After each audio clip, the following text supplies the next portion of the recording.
Today I'm going to be showing you how to set up a host-only network in your Virtualbox solution and then connecting a machine to that host-only network. Now it's actually quite easy, and all you need to do is follow these steps to configure the network in your Virtualbox. Click on our Tools drop down here, and we're going to go over to Network. Now right over here you can see that I've actually removed all of my adapters because I'm going to actually create a brand new one here for this video. We're going to go over to Create, and Virtualbox is going through the steps of actually creating this virtual network interface, and it automatically gives it its own IP network. And for this particular case, it is a Class C. But let's go ahead and actually configure our network so that it is a network that we actually want. So I'm going to head on down to the adapter here, and I'm going to configure it to be a Class A network. And I'm going to give it an address in the Class A realm here, and it's going to be a 10.10.0.1. That is the IP address that is associated with that actual virtual network adapter.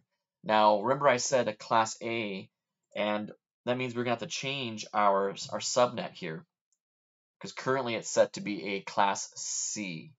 So I'm going to delete this information, and I want the network address, the network portion of this IP address, to be 1010, and then the last 2 octets to be reserved for host addresses.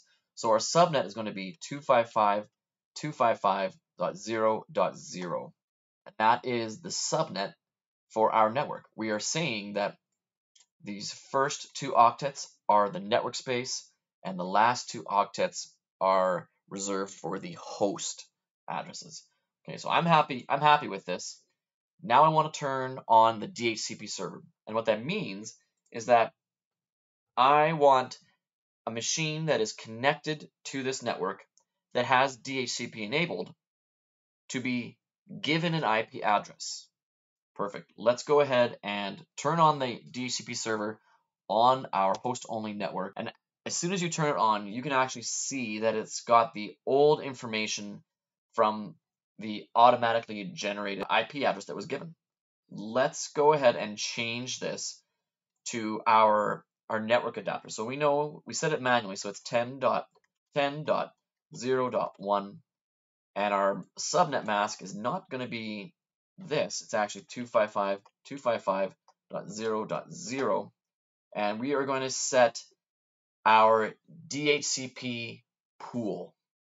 And what that pool is, it is the collection of host addresses that can be handed out to whichever user wants to connect to this network. So it's always a good idea to leave some IP addresses that are static, so that you could potentially put like a server on there. But let's go and change this from the 228, and we're going to put it into our network 10.10, and I'll do a 0, and I want the range to be, the lower range to be 2. Let's give our upper range 200. Now that means that we've got from 2 to 200 of dynamic addresses that are going to be handed out to whichever machine connects to this network.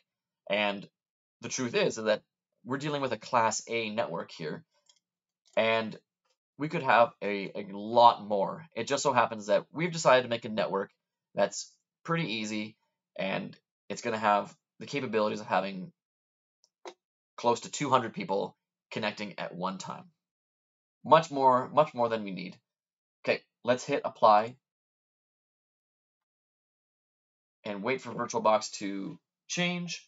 Okay, so we can see up here that it's changed itself. Let's go over and double check here. The adapter. Yep, we like what we're looking at. Let's now add a machine to this network. So now I've got a Kali Linux machine that's currently turned off. Let's left click on it, and then we're going to go to the settings of this machine and head on over to network, And previously it was set as bridged and it was connected with my wireless adapter, but I do not want that.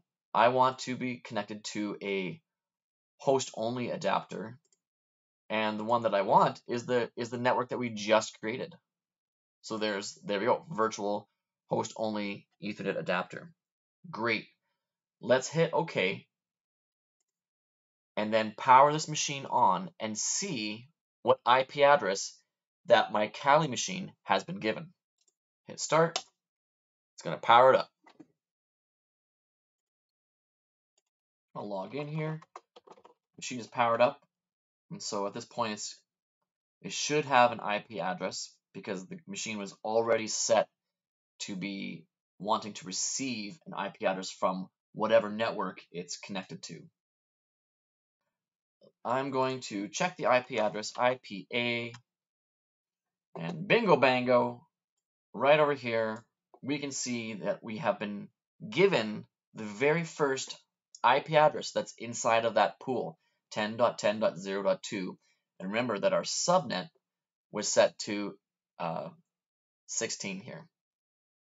There you go. So that's how we set up a virtual machine in a host-only network that is managed by Virtualbox, and then where Virtualbox is also doing the DHCP and Virtualbox is also doing the DHCP server and handing out those addresses.